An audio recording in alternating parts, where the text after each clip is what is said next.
বাংলাদেশের বুক চিরে ভারতের রেল চলাচল শুরু হচ্ছে। অবশ্য এতদিন ভারতের 5টি ট্রেনই বাংলাদেশের মাঝে ইতিমধ্যে চলাচল করেছিল, কিন্তু বাংলাদেশের সীমান্তের ভিতরে বাংলাদেশের ইঞ্জিন ও চালক দ্বারা সেটা পরিচালিত হতো।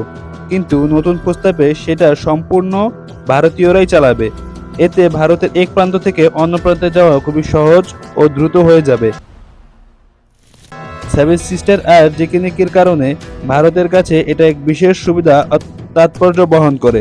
আওয়ামী লীগের সাথে ভারতের বৈঠক অত্যন্ত ফলশ্রুতি হয়েছে বলে মনে করেন শেখ হাসিনা।